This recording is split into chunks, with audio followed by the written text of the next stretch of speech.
welcome to my channel. Remember to like, share this video, and also subscribe if you like my violin masterclass.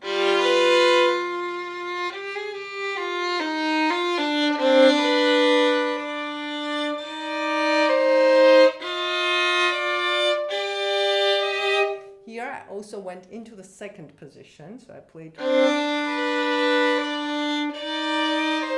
But you could also stay in the first position.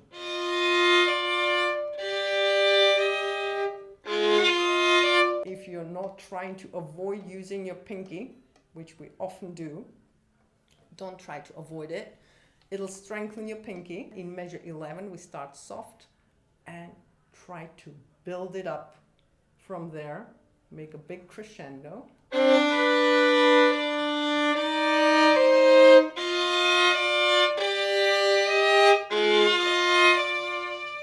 Yeah, that's where we were going to. Yeah, you kind of relax into this one.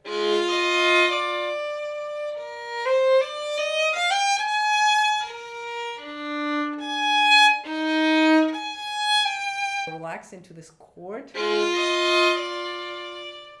And it's almost like, oh, you forgot something and you run back to fetch it.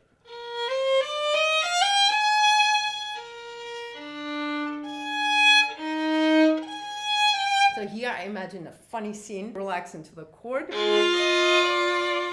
You remember you forgot something, you run back. And then you suddenly forgot what you wanted to get.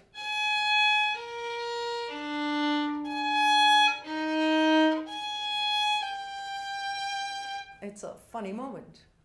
You run back and then you think, oh my goodness, what did I want to get? Never mind. Remember those moments? I know what it was. You can have your own vision or play without vision.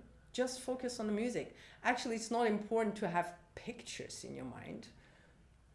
Music is much better than words and pictures, but sometimes you can't help it, right? And then you imagine something, and if it helps you to perform better, to express yourself better, then why not? So let's try that again.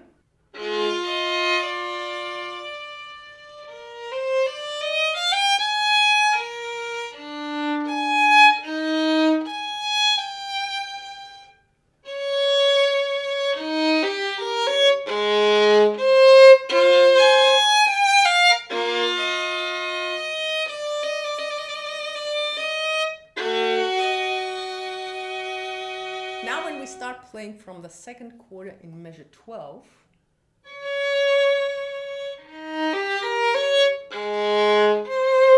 make sure to relax on the A flat here. And then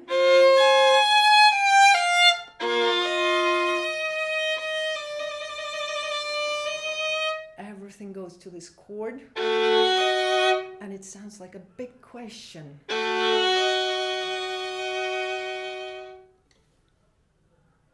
What the question is about, it's not important, but it sounds like a very, very big question.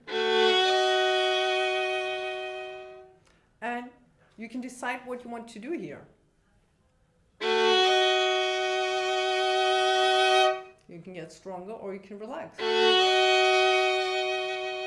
I would keep the tension because the question is looking for an answer, right? We have a fermata, which means play the note definitely longer than a quarter and as long as you feel it should be.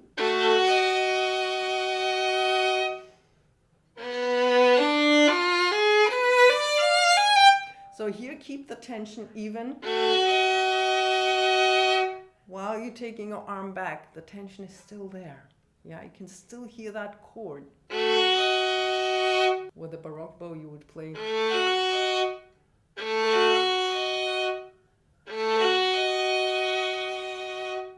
Try that.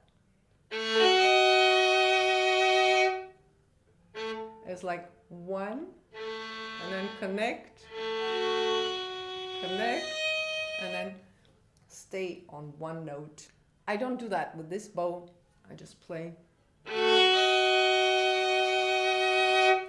you basically can choose between these options, whether you use the Baroque bow or not. You can make it sound like you are using the Baroque bow, but make sure you're doing it consciously, because it's so much more fun when you actually make a conscious choice and don't play like, okay, now I'm going to play this and I don't know exactly why. It's always good to know what you're doing, because it's more fulfilling. You can explain it to your students, to your friends, to your colleagues. Then you can come up with new ideas. When you do things unconsciously, you're constantly changing between all kinds of different options. Sometimes it works, sometimes it doesn't work, and you don't know exactly why.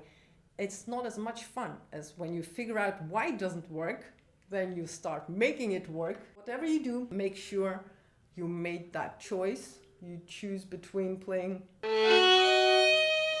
or you choose the... We're starting from measure 13 directly with that big question.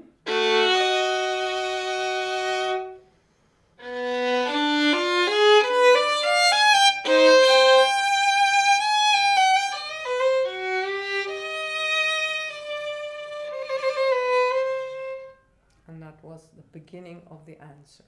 And this is the second part of the answer.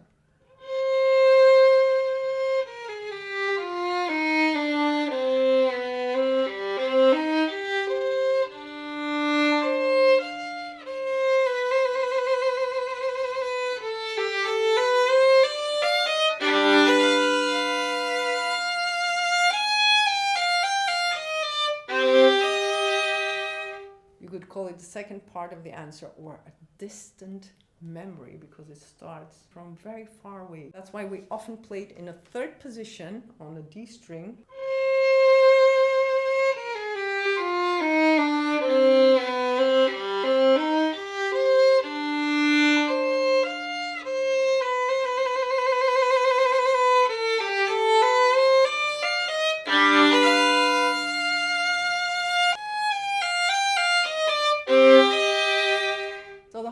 Phrase starts very, very soft. It's like coming from far, far away and then coming nearer and nearer. And here you can also try to play the whole thing in a first position in order to see what it sounds like.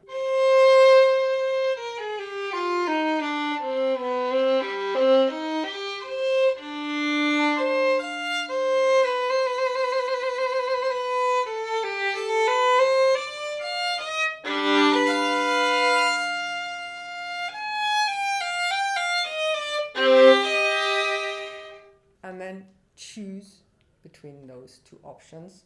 Choose the one you like best, or you could always play differently. When we start in a third position, here we slide into the second position and then go back into the third and then go into the second position again. First position.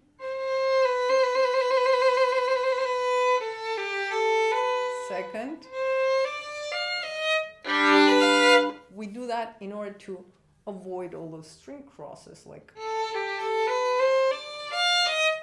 yeah, nowadays we want to stay on one string more, because remember I told you that our modern bows are not making it easy to cross the strings. Of course, between two strings it's okay, but we also like that uniform sound, right? We like everything to be on one string, and you always have to remember that in the old days it wasn't a good thing.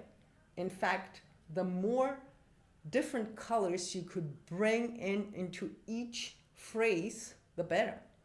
The better musician you were considered to be, and the more creative and versatile you are, the better artist, the better musician you consider to be. So nowadays it's a little bit different. We like doing things like in the same manner, and of course we bring different colors in, but not as many as there were in the old times. So try to play with that and bring as many different colors into it as possible. So for example here,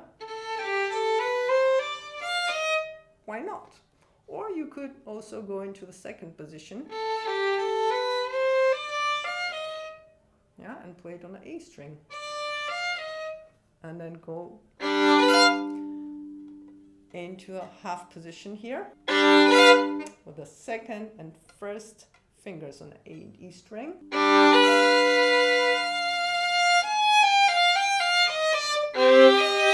And here we go into the second position, unless you want to play a chord with the third and fourth fingers. If you're comfortable with that, then by all means stay in the first position. I go into the second position, but I could also try play it in the first position. Let's try. Your third finger jumps from the A string back to G and D. That's why it's easier to go into the second position here. Or you could try.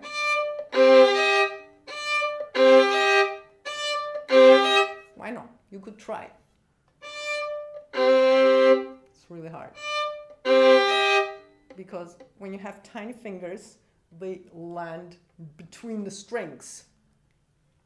So practice that.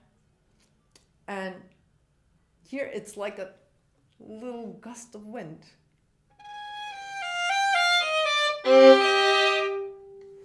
Which opens the door. And then you walk through that door. And discover something new.